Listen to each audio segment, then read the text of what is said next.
Salut à tous! Alors aujourd'hui je vous retrouve dans une nouvelle vidéo qui sera la dernière de ma série Pride. Parce que si vous n'avez pas encore suivi, j'ai l'impression de le répéter à chaque vidéo, mais bon, sait-on jamais qu'il y en a certains d'entre vous qui arrivent en cours de route. Pour le mois de juin, j'ai décidé de faire une série Pride. Pour le mois de juin, je vous ai réalisé tous des make-up arc-en-ciel. Comme aujourd'hui la dernière vidéo make-up qui sortira sur le mois de juin, bien sûr la dernière vidéo make-up arc-en-ciel. Et on pourra repasser à des trucs un petit peu plus classique dirons-nous.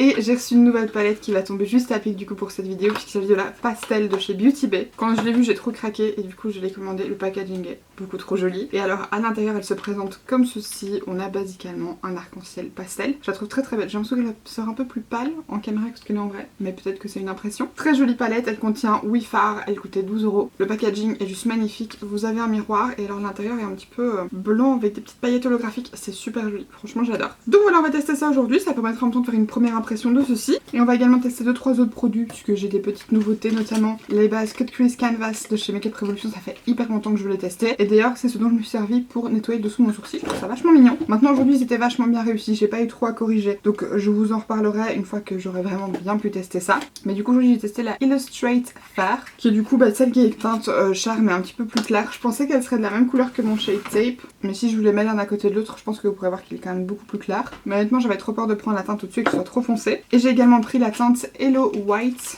qui du coup sera parfait puisque moi on va faire un make-up pastel. Je me dis que ce sera super pour faire ressortir bien les couleurs. Donc je vais appliquer ça comme base aujourd'hui. J'espère sincèrement que ce sera bien. Ce que je vais faire c'est que je vais quand même appliquer un tout petit peu de ma base Proof It de chez NYX parce que j'ai trop peur que ça tienne pas. Et comme aujourd'hui là je me maquille, il est 2 h mais je risque d'être maquillée pendant très très longtemps. Je voudrais être sûre que ça tienne bien. Donc je vais mettre ça en dessous. La base NYX, franchement si vous avez les paupières très grasses et que vous trouvez aucune base qui tient, c'est la meilleure que j'ai jamais testée. Genre question tenue, elle est imbattable pour moi. Et donc par dessus je viens prendre un petit peu de la base Révolution. Alors par contre c'est couvert de produits et c'est plus liquide que ce à quoi je m'attendais, assez étrangement. Donc je vais en appliquer un petit peu, l'étaler et voir ce que ça donne avant d'en mettre de trop et d'en mettre sur l'autre œil également. Bon, je vais essayer d'en remettre un petit peu et de dégrader ça avec mon pinceau parce qu'au niveau du centre de ma paupière j'ai presque rien et j'ai pas pu en mettre non plus au niveau de mon coin interne, donc c'est un peu compliqué. Par contre le packaging ça lit tout. C'est pas hyper facile à dégrader mais ça passe. Alors c'est pas super blanc. Genre je pense que c'est un peu moins même opaque que le Jumbo de chez NYX pour vous donner une idée.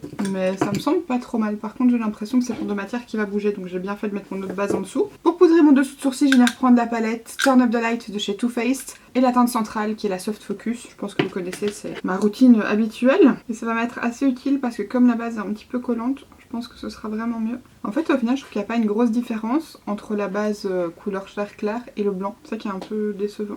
Alors ensuite je crois que contrairement à mon look précédent, je vais venir mettre tout ce qui est jaune, rose, orange au niveau du dessus et les couleurs vertes au niveau du dessous. Et je vais faire vraiment un make-up classique.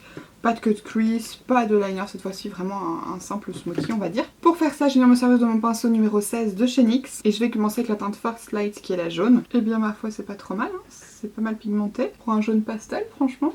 Ok, pas mal du tout. A côté, je viens prendre la teinte Golden Hour qui est l'espèce d'orangé. C'est une jolie teinte, elle est un peu plus douce que le jaune, donc c'est un peu plus léger.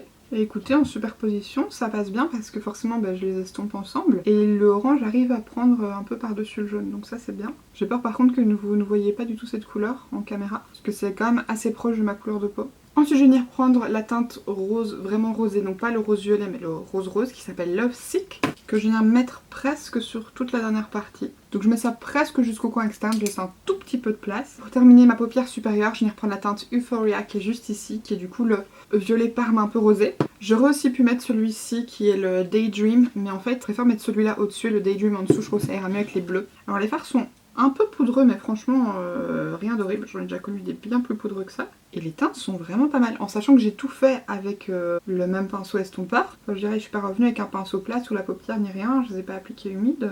Ce parme là, il est trop beau. Bah écoutez, on a déjà fait le dessus des yeux, ça aurait été assez rapide pour le coup, donc maintenant on va passer un petit peu au teint. Et pour ça écoutez, je vais un peu reprendre la même technique que ce que j'ai fait dans ma vidéo précédente, qui était du coup le liner un peu fumé comme ça. Je vais faire mon teint avec le fond de teint poudre de chez MAC parce que pour le moment avec l'état de ma peau je préfère clairement ce résultat là. Comme base je vais en utiliser deux, je vais utiliser la Flawless Finish de chez Primark, vous savez que c'est une de mes bases préférées, et la Can't Stop Won't Stop de chez NYX. Celle-ci je vais la mettre au niveau de mon nez et un petit peu de mon front parce que c'est une zone qui est super grasse et du coup je vais quand même essayer de la tenir la plus mate possible parce que comme je vous le dis j'ai une longue journée qui m'attend. Donc je vais venir mettre la Flawless Finish un petit peu partout au niveau du bas de mon visage, ça donne vraiment un fini un peu du oui et je pense que ça peut être mignon en dessous du fond de teint poudre.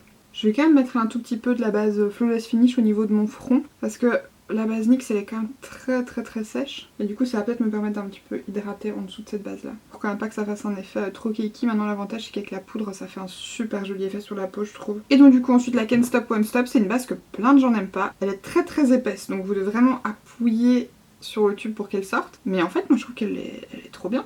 Elle lisse bien et tout et elle garde bien mat. Par contre ouais c'est sûr qu'il y a certains fonds de teint avec lesquels elle marche pas. Et il faut pas en mettre de trop, faut bien l'étaler parce que sinon elle a tendance à faire des petites marques en fait. Et elle se voit avec le fond de teint. Donc faut bien la fondre dans la peau. C'est un peu l'outil parfait. Par contre c'est une base que j'applique quasiment que en été. Un peu comme leur Bear With Me. Je sais pas pourquoi c'est deux bases que j'applique quasiment que en été. Alors par contre ouais le tube du coup il ressemble plus à rien à force de devoir le presser dans tous les sens. Ensuite je prends mon petit anti-cerne Overachiever de chez Huda. Je viens l'appliquer avec un petit pinceau de chez MSQ. Je crois que c'est le même que celui que j'avais essayé la fois passée. Et en fait je vais m'en servir partout où j'ai besoin d'un petit peu camoufler des trucs. Genre tous mes petits boutons par exemple. Donc j'en prends un tout petit peu sur le pinceau et je viens tapoter sur mes imperfections.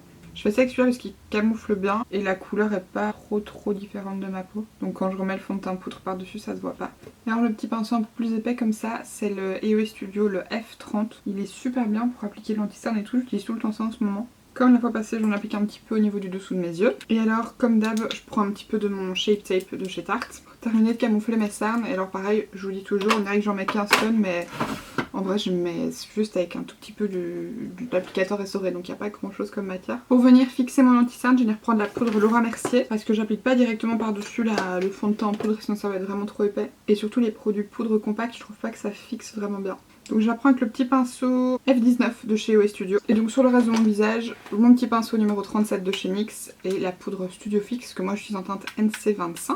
Ah, au passage, petite question, est-ce que vous avez vu que Nivea avait sorti un genre de fond de teint cushion comme ça? Est-ce que certains d'entre vous l'ont testé? Parce que ma maman est intéressée et franchement je suis intéressée aussi. Donc j'aimerais bien savoir si vous l'avez déjà essayé ou si vous connaissez quelqu'un qui l'a testé. Et si vous avez du coup un avis à me donner parce que j'ai regardé sur internet mais j'ai trouvé que des revues en néerlandais ou en allemand et du coup j'arrive pas à trouver de revues soit même en anglais hein. J'en ai pas encore trouvé là au moment où je vous filme la vidéo, j'ai regardé sur YouTube et tout et j'en trouve pas. Donc je suis assez curieuse, voilà, si vous avez testé dites-moi ce que vous en avez pensé ou ce que vous en pensez. Ok, et donc maintenant on va repasser aux yeux. Je vais juste d'abord venir fixer mes sourcils et pour ça j'arrête pas d'utiliser le gel à sourcils de Morphe depuis que je l'ai acheté. Je suis en kiff total. Donc c'est le Brow Gel transparent je crois. Brow Setting Gel, c'est ça, en translucent. Il est trop bien. Déjà j'adore le fait qu'il y ait un côté avec des poils vraiment plus courts et un côté avec des poils plus longs parce que du coup quand vous venez avec le côté plus court vous savez vraiment mettre beaucoup de matière et avec le côté plus long vous savez bien les brosser et les mettre en place. Au niveau de mon ras de cils et de ma muqueuse, j'ai acheté le Jumbo Milk de chez NYX, vous savez que je l'adore. Donc je viens l'appliquer en muqueuse et légèrement au niveau de mon ras de cils, comme c'est très gras j'en mets pas beaucoup. Et je viens dégrader ça avec le Brow Defining Brush de chez Primark. Donc comme je vous dis toujours c'est avec le pinceau à sourcils cranté. Cette partie là je suis pas très fan, même au niveau du Kat-Von-D j'avais pas trouvé ça fou. Par contre le pinceau carré là il est parfait, c'est vraiment très similaire au Morphe. Celui-ci que j'adore, vous voyez c'est vraiment la même chose, l'épaisseur on est assez similaire aussi. C'est juste que le Primark il est un peu plus long mais ça change rien. D'ailleurs si jamais vous êtes intéressé par les pinceaux que j'utilise etc, je vous ai fait toute une vidéo à ce sujet là, je vous la mettrai dans le petit i. Ça peut être intéressant si vous y connaissez pas trop en pinceau, que vous en cherchez. Moi je vous explique tous ceux que j'utilise depuis X temps et qui sont vraiment mes faves. D'ailleurs je vous la mets dans le petit mais elle est aussi toujours dans la barre d'infos si jamais. Ouais donc vous voyez je sens pas trop avec mon crayon blanc. Et ensuite je viens directement le dégrader bien jusqu'au coin externe. Je vous le dis rarement mais en fait la raison pour laquelle je mets du crayon en ras de cils inférieur c'est pour déjà colorer la muqueuse et en même temps permettre que l'espace entre les petits cils soit coloré et que j'ai pas des endroits où il y a la couleur chair entre le fard et ma muqueuse. Et aussi c'est hyper pratique pour vraiment bien faire accrocher les fards au niveau du ras de cils. Comme c'est une petite zone, si en plus vous avez rien pour un peu accrocher ça se verra un petit peu moins, hein. Ça se verra toujours mais c'est beaucoup plus simple, surtout quand vous avez des fards comme ceux-ci qui sont pastels, qui se voient déjà un petit peu moins. C'est beaucoup plus intéressant de mettre une base en crayon et blanche dans ce cas-ci pour bien les faire popper et parce que j'aime bien voir la muqueuse blanche quand je fais des looks dans ce style-là. Je suis venue essuyer les résidus un petit peu crémeux gras qu'il y avait sur mon crayon n'importe quoi, mon pinceau. Et je vais venir commencer avec la teinte Serenity, qui est l'espèce de vert citron, que je viens appliquer au niveau du coin interne. Donc là pour l'instant je tapote bien au niveau du ras de cils en faisant une fine ligne et après ça je viendrai bien dégrader comme d'habitude. À côté je viens mettre la teinte Days qui est le vert un petit peu plus foncé. La teinte turquoise qui s'appelle Cloud Free, la couleur est trop jolie. Et je viens terminer donc avec la dernière teinte de la palette qui est la Daydream qui est le violet un petit peu plus froid, un petit peu plus bleuté et pas rosé comme l'autre. Et je viens mettre ça jusqu'au coin externe. C'est trop beau le dégradé, c'est trop joli. L'étape suivante, vous la connaissez je pense. Mon petit pinceau estompeur de chez MSQ pour vous montrer par rapport au NYX. C'est quand même un petit peu plus petit. Et je vais venir reprendre les mêmes teintes, donc Serenity en coin interne, Days juste à côté, Cloud Free et ensuite Daydream au niveau du coin externe. Et je vais venir dégrader en fait à chaque fois en dessous de chaque teinte pour donner un côté un peu plus fumé et que ça déborde un peu plus, qu'on le voit un peu plus. C'est un peu moins pigmenté quand c'est pas par-dessus le crayon, ça se voit un petit peu moins. Et la teinte Daydream, je vais un tout petit peu la remonter pour qu'elle se fonde avec la teinte Euphoria. Hors caméra, je suis venue mettre mon mascara et mes faux cils. J'ai mis les Primrose de chez Red Cherry que j'adore. Il m'en reste plus qu'une paire en stock. Genre de la boîte de 4, c'est la dernière paire qui me reste. Je les économise au maximum. Je suis souvent en ce moment les full look de chez Primark. Ceux-ci. Mais franchement, je crois que les full look et ceux-ci, ça fait vraiment partie de mes paires préférées. Et pourtant, c'est partie des paires les moins chères que j'ai, mais elles sont vraiment trop belles. Donc du coup, on va pouvoir terminer le teint. Enfin, continuer le teint plutôt et le terminer petit à petit. En premier, je vais venir appliquer mon bronzer et comme ça un ton, ce sera le Give Me Sun dans les Mineralized Skin Finish de chez MAC. Par contre, aujourd'hui, je vais le prendre avec mon buffing brush de chez Real Techniques. J'ai envie d'un petit peu changer, j'ai envie d'en mettre un petit peu la dose, donc je vais y aller. En blush, je vais venir prendre un mélange de deux Extra Dimension de chez MAC, à savoir le Cheeky Bits et le Telling Glow. Le Telling Glow, il est vraiment plus orangé et le Cheeky Bits, il est un peu plus corail. Donc je vais venir prendre les deux, toujours avec mon pinceau Real Techniques. J'aime bien ces blushs là parce qu'ils sont lumineux. Alors par contre, j'en ai pris un peu beaucoup. Donc je reprends mon pinceau avec lequel j'ai appliqué ma poudre Studio Fix et je viens un petit peu tapoter avec ça pour tenter de fondre un peu mieux le blush. En highlighter, j'ai trop envie de mettre mon Ofra, mais comme je vous montre non-stop en ce moment, je viens prendre la palette Brain Freeze de chez Jeffree Star et je crois que je vais mettre la teinte Gold Breaker qui est juste ici, qui est là un petit peu marbrée. Ça fait longtemps que je m'en suis plus servi, donc ça tombe bien. Donc je vais appliquer ça avec mon pinceau numéro 26 de chez NYX. C'est une belle teinte, franchement il est bien lumineux en plus. Je viens légèrement sous mon sourcil.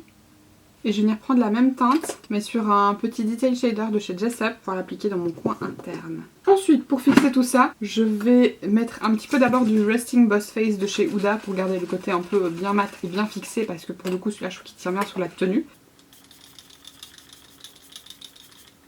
J'adore en plus l'odeur de setting spray, ils sont super forts, mais ça sent le parfum en fait. Du coup j'aime bien l'odeur. Maintenant comme ils sont très forts, je pense que si vous êtes sensible aux odeurs, ce sera pas ce qu'il vous faut. Et par-dessus, je vais venir appliquer le Luminous Setting Spray de chez Morphe. Alors par contre, eux disent de le sprayer à 20 cm. Je vous l'ai dit dans ma dernière vidéo, c'est pas possible. Hein. 20 cm, c'est là. Il n'y a rien qui tombe sur mon visage, donc je vais le sprayer de près quand même.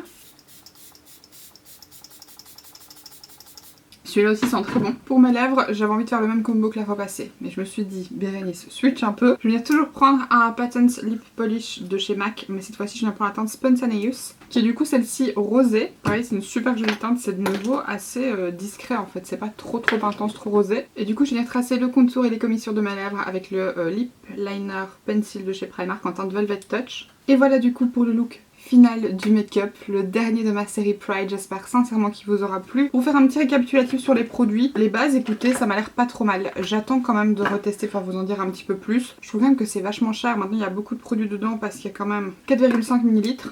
Alors en fait pas du tout, le tube est énorme, mais ma base NYX ici contient 7 ml, donc c'est presque le double de celle-là. En fait c'est pas tant que ça, le packaging est énorme, je suis juste un petit peu déçue parce que comme je vous ai dit il y a trop de matière sur l'embout donc vous savez pas l'utiliser. Et vu que c'est un peu leur truc, ouais il y a l'applicateur inclus etc. Là ça pour le coup je suis pas d'accord avec le fait que l'applicateur soit inclus parce que moi personnellement je vais me servir d'un autre pinceau. Mais sinon c'est pas mal. Comme je vous dis je devrais m'en resservir pour vous donner vraiment mon avis, voir sur la tenue ce que ça fait, je testerai une fois sans mettre une autre base en dessous. Au niveau de la palette, je l'adore. Elle est super jolie. C'est un de mes make-up préférés de ces derniers temps. Les couleurs sont trop belles, elles sont vachement bien pigmentées, elles se dégradent très bien. Franchement, j'ai rien à dire. Pour les couleurs pastel, franchement, celle-là, j'adore. Et je pense que si vous vouliez avoir à l'époque la Pastel Goth de chez Kat Von D et que vous n'aviez pas réussi à vous la procurer, celle-ci est un très bon dupe. Elle coûte pas cher du tout, en plus qu'elle est à 12 €. Et les fards font quand même 1,5 g, ce qui est loin d'être négligeable. C'est le double de ce qu'il y a dans une palette Anastasia par exemple. Pour faire une petite comparaison par rapport à la 35i de chez Morphe, vu que c'est aussi une palette de pastel, ça c'est la Morphe et ça c'est la Beauty Bay. Donc pour moi c'est quand même totalement différent. C'est pas des teintes qui étaient déjà présentes dans la 35i. Donc si vous aimez les pastels mais que vous voulez pas forcément faire doublon parce que vous avez déjà celle-ci, celle-là c'est des fards très différents je trouve. Ils sont plus flashy mais pas non plus néon en fait. On dirait vraiment des pastels néons. Ils sont trop beaux. Franchement j'adore cette palette et je crois que je vais beaucoup l'utiliser ces prochains jours. À nouveau je vous invite à aller voir mes précédents looks Rainbow qui sont du coup dans le i. Si cette vidéo et la série Pride vous a plu, n'hésitez pas à liker cette vidéo en cliquant juste en dessous et à vous abonner si ce n'est pas encore fait. Je vous remercie en tout cas d'avoir regardé cette vidéo jusqu'au bout et d'ici la prochaine mercredi, je vous fais d'énormes bisous.